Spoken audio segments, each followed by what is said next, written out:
Welcome back, my friends, to the second of two ranked games on this channel. Again, if you hate ranked games, don't want to see them at all, feel free to click away. I won't be hurt, but if you could leave a like on the way out, that would be nice. Just like and run.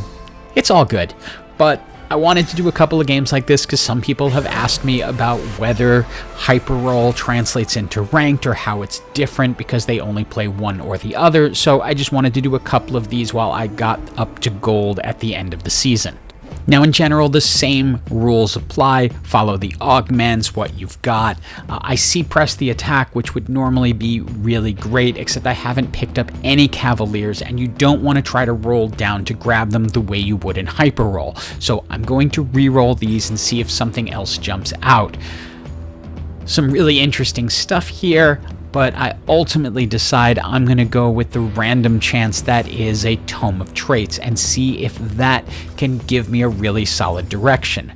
When I see a Jade emblem, I'm going to jump on it because I know now I can get to the 9 Jade, and it also doesn't require me to go up to level 9. You can be 9 Jade at level 7 since the dragon equals 3, and I can start off immediately with 3 Jade on the board. Now, I had wanted to level up before I got to this round, but I spent so much time figuring out exactly what I was going to do that I didn't have time to level up and get ready because I felt I could start with a win streak.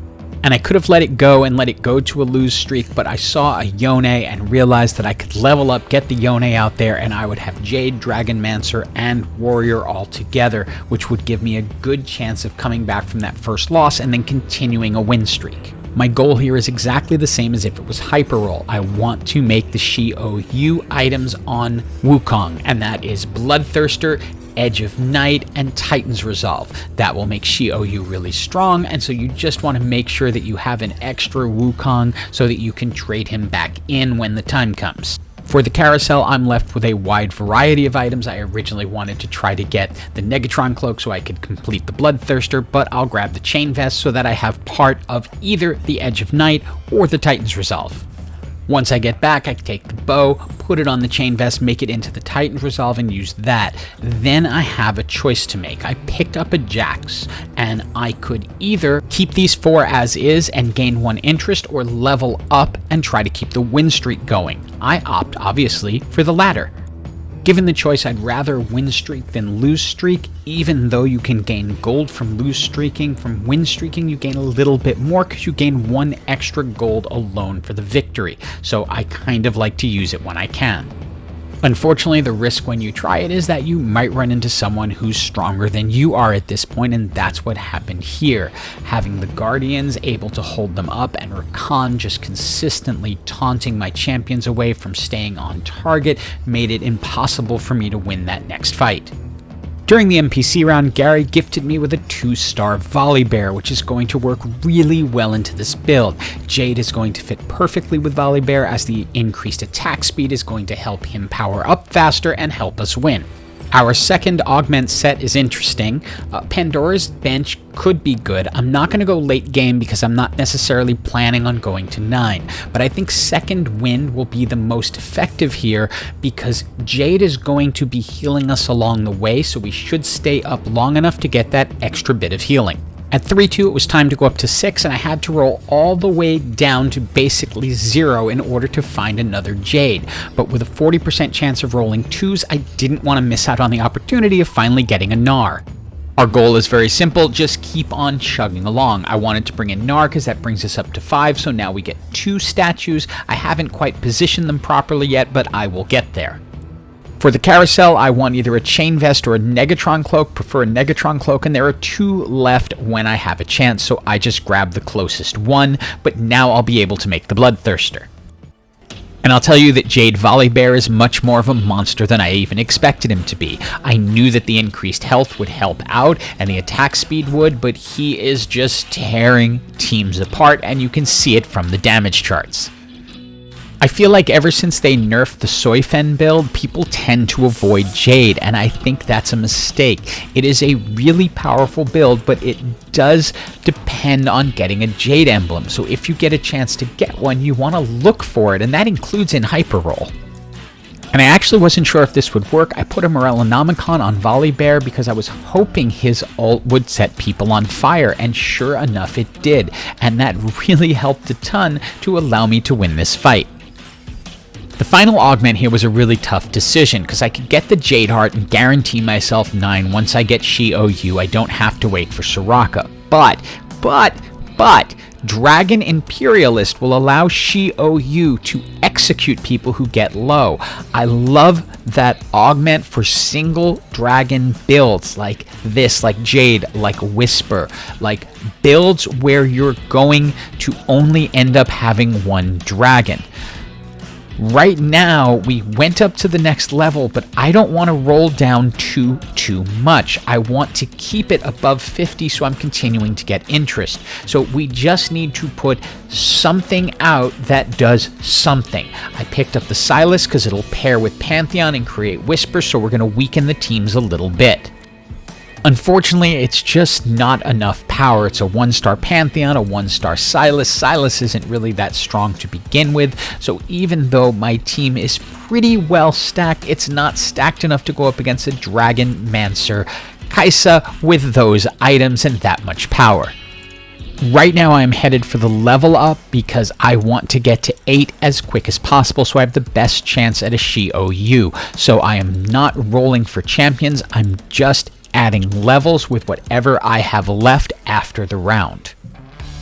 Since I already have all my Shi-OU items, I really didn't care that much about the carousel. I picked up a Negatron cloak so I could create the Dragon Claw on Volibear. That'll make him tankier. With his increased health, he'll heal a little bit faster, and that's going to be even better as we get more Jade statues. I've also repositioned my Jade statues to make sure there's one front and center to act as a training dummy, because it's going to explode and do damage, so I want to make sure to weaken the front line of the team, which will then allow my backline to get in and do stuff like this. Now this is a very strong team we're against, but I just need to talk about the positioning. Don't do this. Do not stack your swift shots all in the same corner. You're gonna have a better chance when they're spread out. Now they were too strong for us, but they would have been easy to pick off if we were a little bit stronger. Keep them separated. Sorry for the little speech, and I'm sure some people will disagree, but that has been my experience. It's Treasure Dragon time, and there's not much I'm really looking for. I have my Shi-OU items, I have Volibear pretty stacked. I'm just looking to see if I can get anything really cool and within reason. I don't want to roll down too much. When you are offered a Jade emblem at this point, you might as well take it, because it's going to give you a really good shot at getting to 9 without it being an issue. You can then end up trading out Karma for Soraka when you get her. I ended up with just enough gold to level up prior to going in, so I just have a 1-star Wukong that I threw in as part of the batch. After this, I plan to start looking for the Shi-OU, because this really is as far as I need to go, but being at the top of the health charts may encourage me to go for level 9. Now I decided rather than try to push to 9, I would go ahead and slow roll, and that means roll any gold above 50, pick up things that you might want. There's the Shi-OU I want. I don't have a magnetic remover, so I'm going to have to sell Wukong. Now remember, I had put out a 1-cost Wukong just to hold place, so this brings me up to the full 9 Jade. I get my Jade statues more to the front, get the key items onto Shi-OU, and we are good to go for the next fight. And while we're in really good shape at the top of the charts, we're going to need that Shi-OU to get up to 2 stars to really have an impact, especially when you're dealing with a team like this, with now a 3-star Kai'Sa that's all crit with tons of casting power. And you will see very quickly why I like Dragon Imperialist in these single dragon builds. Every time you see that little X on the screen, that is Shi-OU executing someone because their health got too low. Goodbye Shyvana, goodbye Idas, and this Kai'Sa never really stood a chance. Now you're going to live through this carousel with me. I get in, I see the soraka right there with the rapid fire cannon. Now, I am at the top of the charts and I am full Jade. There is a strategy sometimes to picking up something that will stop somebody else, and you shouldn't let them have it. I'm going crazy right now because I'm sure someone's going to grab that soraka. When it is still there, when I'm let out, I'm in shock because they never should have let me have that champion, because very quickly she is going to replace Karma. She's going to heal not only the team but my champion as well.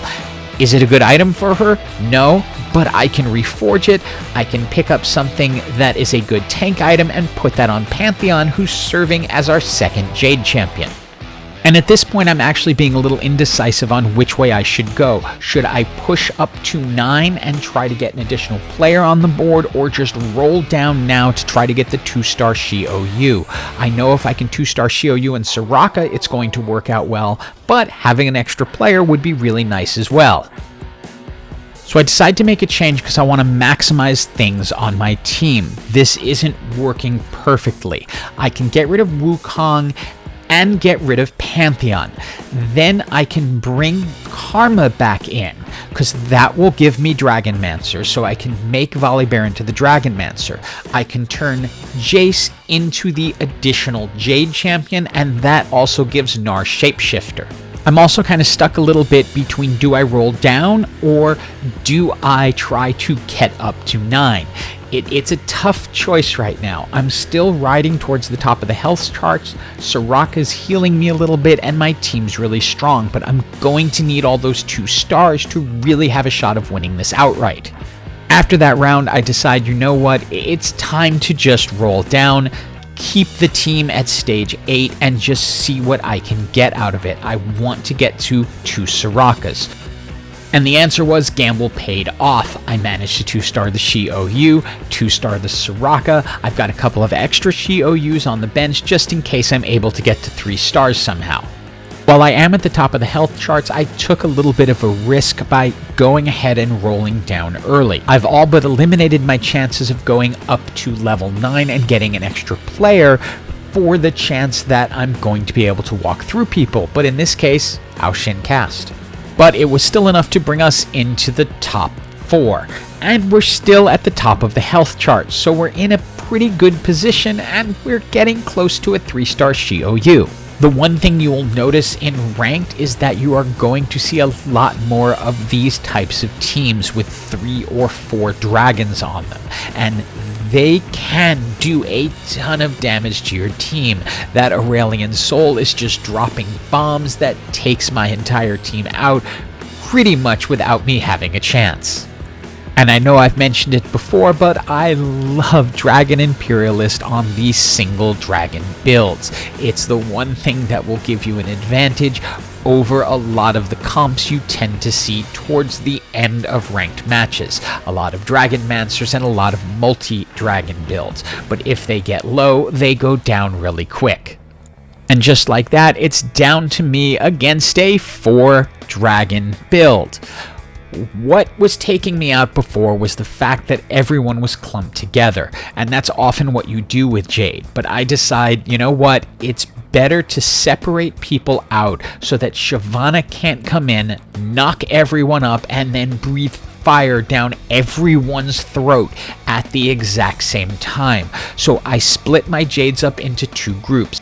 We have our frontliners, Volibear, Shou, and Jax, and our backliners, Soraka, Jace, Gnar, and Karma. Now, Jace and Gnar are going to change position and jump in, but Karma and Soraka will stay separate.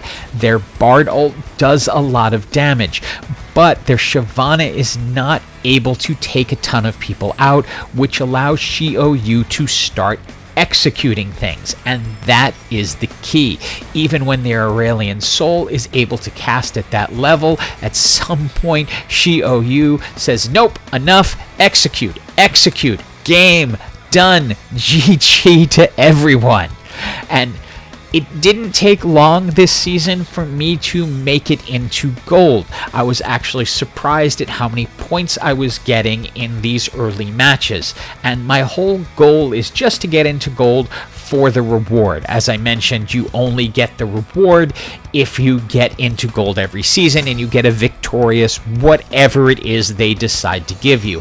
And this was the one that took me from silver 1 into gold with 117 LP after getting earlier. So 4 games total, and I'm done for the season, although I will have to play one more just because I have to get, I think, through my placements in order to get my reward. Anyway, I hope you enjoyed these couple of ranked videos. It's the only ones we're going to do this season, and have an absolutely awesome day.